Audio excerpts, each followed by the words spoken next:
Hey, I'm Brad Taylor, and welcome to Your Best Life, Not For Now, Your Best Life for Eternity podcast.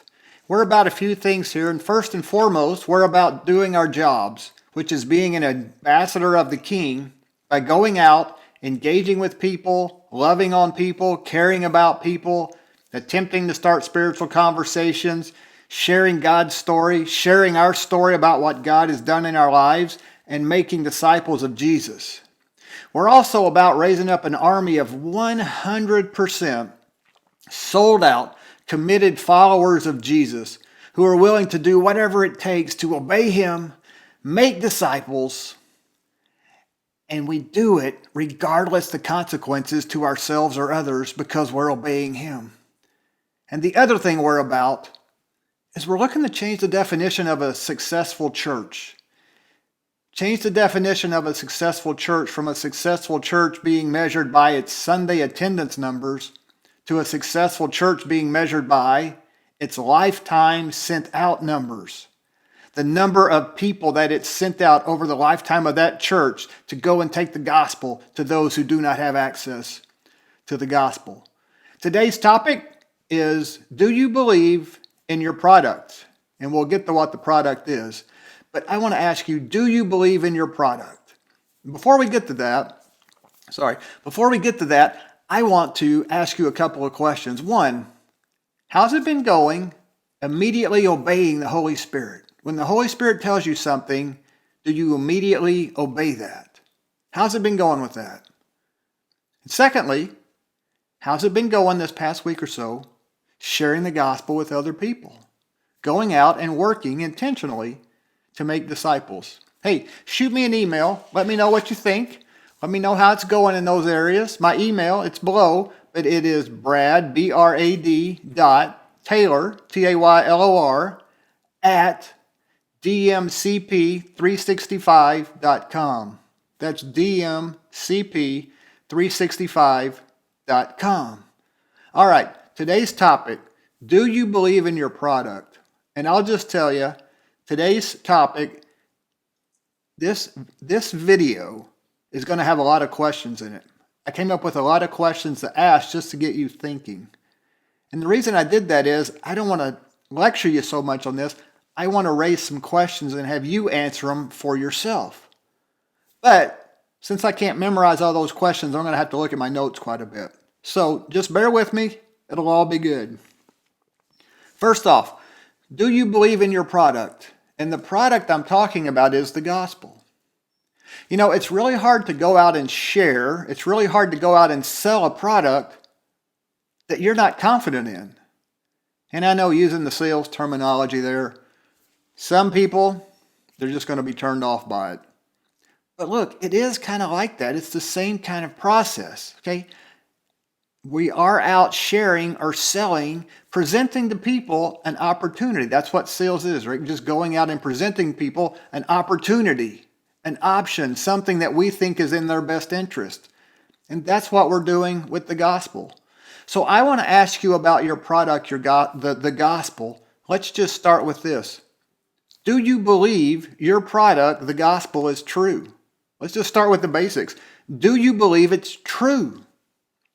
It's hard to sell something if you don't think it's true, right? Do you believe your gospel is actually good news for every person? Do you believe your gospel is good for every person? Do you believe your product, the gospel, helps every person? Do you believe your product is the only solution to a person's problem between themselves and God? It is the only way to solve that issue is using your product, which is the gospel. Do you believe the gospel is the only way to make a person right with their Creator? Do you believe your product is the only way to make a person right with the Father and to get access to heaven? Do you believe it is only through your product and your product alone, which is the gospel, that does that? Do you believe, this is a big one, do you believe your product, the gospel, is the only solution to eternal suffering? The only solution to eternal suffering. I know we hear a lot about suffering today and so forth and all that in our culture and our communities, But think about this. We also, as followers of Jesus, what's the thing we care about the most? Eternal suffering. And do you believe your product, that you hold the key to the only solution to eternal suffering? Do you believe your product is the only way a person can become a new creation? Do you believe your product is the only way a person can go from being dead to being alive? Do you believe that? I mean, really deep down in your core, believe that is true. Do you believe the gospel, your product, is in the best interest of every person that you come across every day of your life? Do you really believe that? Let me ask you some more. Do you believe your product is the only permanent solution to the problems that we see in our culture today? Do you believe your product is the only solution to that, the only permanent solution to that? Do you believe your product is the only way to permanently change a community? Do you believe that? Think about it. Can the gospel permanently change a community? Can the gospel permanently change a culture of a country or a state or a county or whatever geographic region you want to use? Do you believe your product is such that everyone in the world deserves the opportunity to hear about your product and to use your product? Do you believe that? Do you believe every person in the world deserves the opportunity to hear about, to learn about your product, and to have the opportunity, if they so choose, to use your product? Do you believe your product, the gospel, is the power of God for salvation to everyone who believes, first to the Jew and then to the Gentile? Do you believe your product holds the key that says there is salvation in no one else? God has given no other name by which we must be saved, and it's referring to Jesus, your product, the gospel. Do you believe Jesus when he said about himself, I am the way and the truth and the life? No one comes to the Father except through me. Do you believe in that? Because that is part of your product. Do you believe for God so loved the world that he gave his only begotten Son, that whosoever believes in him should not perish but have eternal life?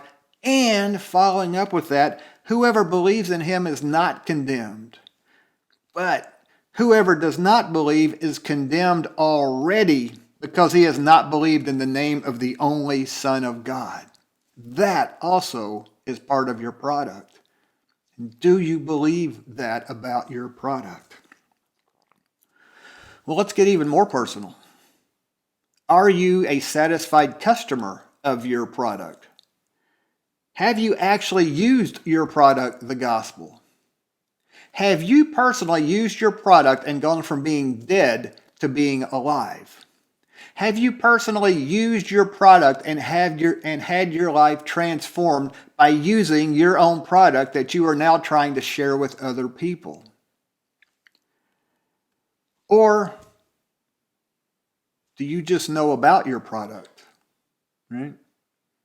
You can talk the talk about your product. You know all the lingo about your product. You know all the so-called, we might call it sales jargon about your product. But you've never used your product. There's a huge difference between knowing about your product and having used your product.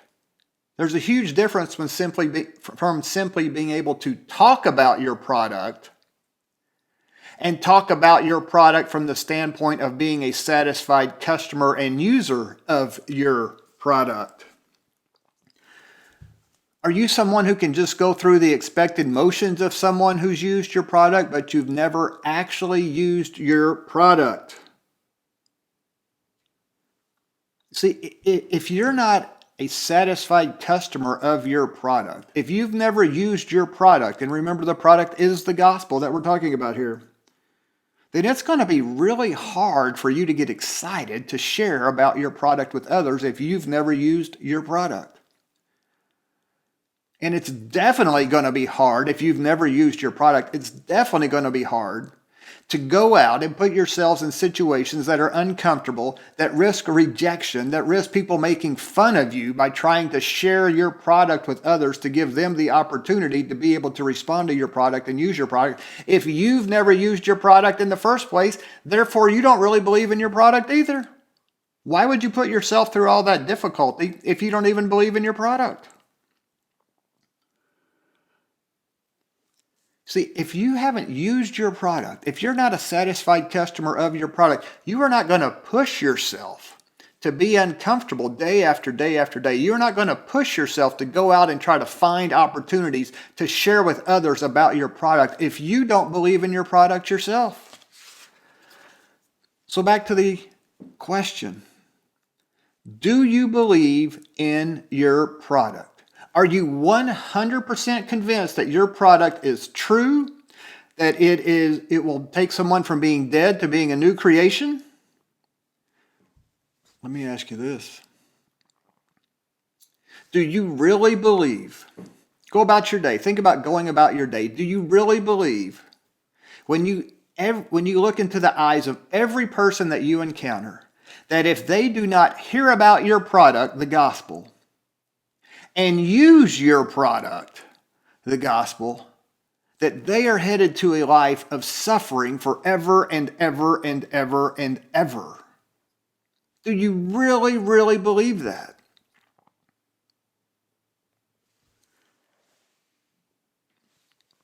If someone really believed in your product, the gospel, what kind of life would they be living? What would their life look like? If a person really believed that the gospel was true, that it was in the best interest of every person, that it was the only solution to eternal suffering, that it was the only solution to a person's problem between themselves and God, that it was the only way for a person to be made a new creation and to be brought from being dead to being alive, if a person really believed all that was true about their product, how would they be living their life? If a person really believed in your product, the product that you say you believe in because you're a Christian, how would they spend their time? How would they use the resources that they're managing, the money they have, all the stuff that they have, the vehicles they have, the housing that they have? How would they manage all that? What would they use those things for?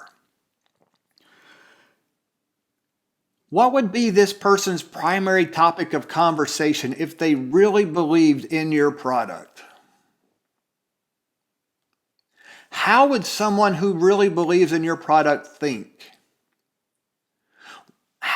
What would someone who really believes in your product be thinking about most of the time? In general, if someone is 100% confident in your product, the gospel, how would that person live their life? Think about it. Think about it. So what I want you to do, if you're in the car, don't do this. But if you're somewhere else, just stop the video. Just give yourself 3 or 4 minutes and jot down some quick ideas of what that person's life would look like if they 100% believed and were confident in your product, the gospel. Now, if you're driving, maybe you can just think about it a little bit. But at some point, I want you to write it down because there's something about writing things down that connect with you in a different way and force you to think about and process things in a different way than just thinking about it. So writing it's important. Okay, if you're back, I'm going to assume you took some time and you just wrote down some ideas or thought about if you're in the car. What would a person's life look like that believed in your product? And I think you probably know where I'm going with this, but I'm going to ask you the tough questions now. Are you living like the description of the person who believed in your product that you wrote down? Are you living like that? And if you're not living like that, why are you not living like that? Be honest with yourself. I call it a compassionate, ruthless self-inventory. You got to do this on a regular basis. It's got to be ruthless. Don't try to sugarcoat things, but it's also got to be compassionate. If you're just beating yourself up all the time, it won't get you anywhere. And it's got to be honest. Be honest. You're not tricking God. Be honest. If you're not living the way a person who is 100% sold out, confident, and believes in your product is, you think that person would be living like, then why aren't you living like that? Is it because you've never used your product and you don't believe in it? Is because you are more concerned about you and your image and your reputation and your comfort and you wanting to be liked by people because you don't want to put yourself out there and risk maybe being ostracized by friends or family or others because you're trying to share with them your product?